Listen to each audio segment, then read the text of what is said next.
Olá! Primeiramente eu queria parabenizar todas as mulheres, porque hoje é o Dia Internacional da Mulher. E agora eu quero falar sobre o tema do vídeo de hoje, que é a obrigação de prestar alimentos. Primeiramente, os alimentos se baseiam no princípio da dignidade da pessoa humana trazida pela Constituição Federal, porque ele é um instituto do direito de família. Mas o que são os alimentos? Os alimentos, ele vai muito além da comida em si, mas a toda necessidade inerente à vida. Por exemplo, vestuário, educação, saúde, lazer. Então, os alimentos, eles abrangem todo o que é necessário para a subsistência de uma pessoa. E quem pode pedir esses alimentos, ingressar com uma ação de alimentos? Todo aquele que não consegue se manter sozinho, aquele que não tem bens suficientes para o seu sustento próprio. E o juiz ele vai verificar o binômio necessidade e possibilidade.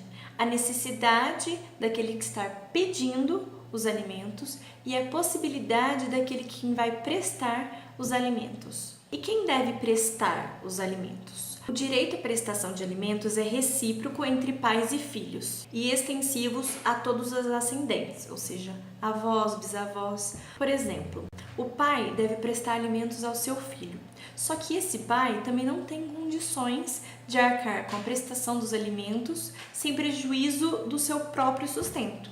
Então, essa obrigação de prestar alimentos recai para os avós. Os parentes, os cônjuges ou companheiros, eles também podem pedir alimentos uns aos outros.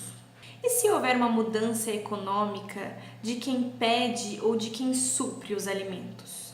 O interessado ele deve reclamar com o juiz, pedindo a exoneração, a redução ou a majoração dos alimentos, ou seja, pode pedir para encerrar com a prestação de alimentos, diminuir o valor prestado ou aumentar esse valor.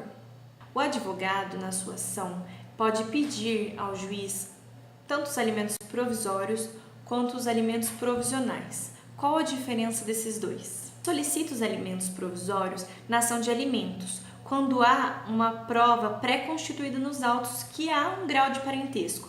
Por exemplo, uma certidão de nascimento, uma certidão de casamento. E o juiz ele vai conceder os alimentos provisórios antes mesmo de ouvir o réu. Como o próprio nome diz, esses alimentos serão prestados de forma provisória até sair a decisão, a sentença definitiva dos alimentos definitivos. Os alimentos provisionais ele não está regulamentado na lei de alimentos. E é quando não há uma prova pré-constituída nos autos. Então, não há uma certidão de nascimento, não há uma certidão de casamento. Por exemplo, nas ações de investigação de paternidade, nas ações de reconhecimento e dissolução de união estável. Então, esses alimentos provisionais, eles são solicitados para que a parte que está pleiteando os alimentos consiga se manter até sair a sentença do juiz. Esse tema é bem abrangente, então o intuito de trazer esse tema hoje foi de passar o conteúdo do que são os alimentos, porque tem muita gente que acredita que alimentos é só o arroz e o feijão, e na verdade não é. Também de trazer quem pode pedir os alimentos, quem deve prestar os alimentos, como que é feito esse balanço para qual o valor que é condenado a prestar os alimentos.